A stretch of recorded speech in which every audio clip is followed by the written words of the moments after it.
Hello, it's time to make hot cross buns. It is Friday, Good Friday, the 7th of April 2023. I'm dressed for the occasion. I'm going to show you how to make hot cross buns. Here we go. Okay, so I'm going to make two lots, one with fruit and one with chocolate chips. This is the first one, 300 millilitres of milk. Bring it to the boil. So there's our milk, well boiled. Into the milk we want to put 50 grams of butter. Melt the butter in the boiling milk and leave to cool. So as I'm making two lots, it's far easier to do both sets of milk and butter. Get it out of the way. This needs to cool down before you use it or it'll cook the eggs and kill the yeast.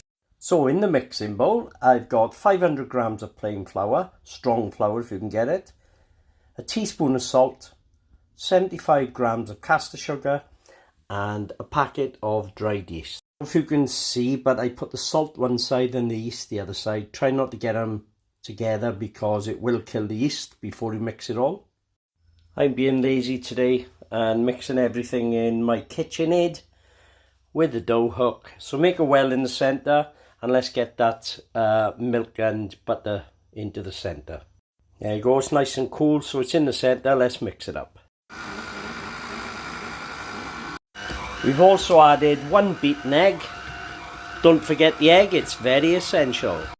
So we've mixed our dough, turn it out onto a floured board and knead it for about 4 or 5 minutes. So I put the dough in a bowl, covered it over, and I'm going to leave it now for an hour to rise. It'll double in size.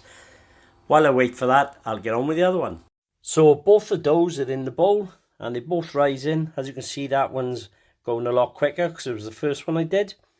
Now I'm going to weigh the fruit and the chocolate chips ready to put them in at the next stage. So I'm just going to weigh the fruit and the chocolate and any spices I'm going to put in. And a good idea while you're waiting for the dough to rise is have a damn good clean of the kitchen. Always clean your mess up. So with the fruit, it's entirely up to you. I've put 150 grams of mixed fruit, 1 teaspoon of ground cinnamon. You can put apple in it, you can put orange rind, you can put whatever you like in it, whatever takes you fancy. In the second one I put 150 grams of chocolate chips and chocolate chunks and the cinnamon. So these food bags are so handy, I can keep them separate and as soon as the dough is risen I can fold these in by hand. So that's the first stage done, just waiting for the dough to rise.